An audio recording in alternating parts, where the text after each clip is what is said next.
Continuación comentario capítulo 3. Como ya hemos visto, siempre hay que tomar en cuenta las diferencias que hay entre el Antiguo y Nuevo Testamento. Como ya lo hemos hecho en el estudio de este libro, hemos dicho que una de las diferencias entre el Antiguo y Nuevo Testamento es que en el Antiguo Testamento la fe y la adoración se expresaba de forma externa, y en el Nuevo Testamento se expresa en forma interna. Lo mismo con las bendiciones, ya que en la misma sintonía de la expresión externa de la fe del Antiguo Testamento, también hay una demostración externa de las bendiciones y prosperidad por la fe manifestada por los creyentes en el Antiguo Testamento. Por ejemplo, podemos comparar a Job con Pablo o con Pedro, los grandes hombres de la fe en el Nuevo Testamento.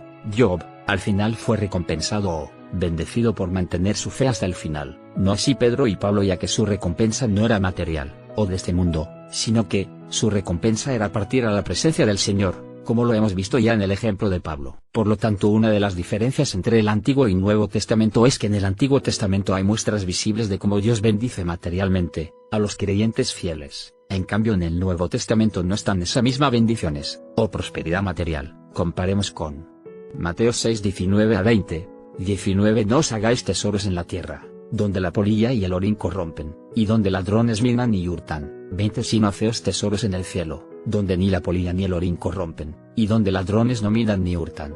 Los tesoros o bendiciones materiales son pasajeros, y también la familia. El verdadero tesoro o bendiciones están en el reino de los cielos y junto al Señor Jesucristo. Por lo tanto, no podemos suponer a priori, sin antes realizar el estudio completo de Job, que el propósito de Dios para permitir los sufrimientos de Job o de creyentes son para después bendecirlos. Es verdad que Dios nos tiene reservadas bendiciones, pero eso no es lo más importante, ya que como cristianos tenemos que entender que hay un propósito superior al de ser bendecidos por Dios y creer que todo lo que Dios hace debería de ser en nuestro beneficio. Por eso es que hay iglesias o personas que no aceptan cuando Dios envía juicio. El juicio de Dios es tanto para justos y pecadores sin acepción.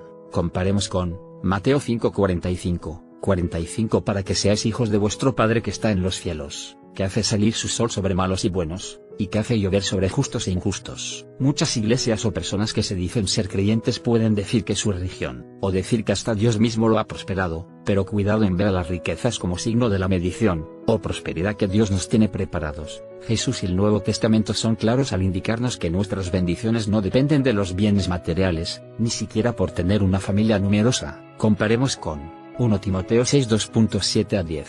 7. Porque nada hemos traído a este mundo, y sin duda nada podremos sacar.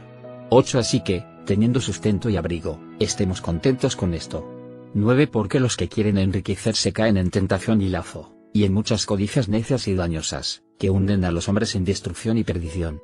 10. Porque raíz de todos los males es el amor al dinero, el cual codiciando algunos, se extraviaron de la fe, y fueron traspasados de muchos dolores. Vemos claramente que no debemos apoyar nuestra fe en esperar bendiciones materiales, y como nos enseña la Biblia, tampoco debemos de tener envidia cuando el pecador prospera, porque si nuestro Dios es el Dios de las riquezas, ese Dios nos llevará a la condenación y no a la salvación. Por lo tanto, no podemos suponer o sacar la conclusión final de que el motivo por el cual Dios admitió los sufrimientos de Job era solamente y únicamente para prosperarlo, más de lo que lo había prosperado antes.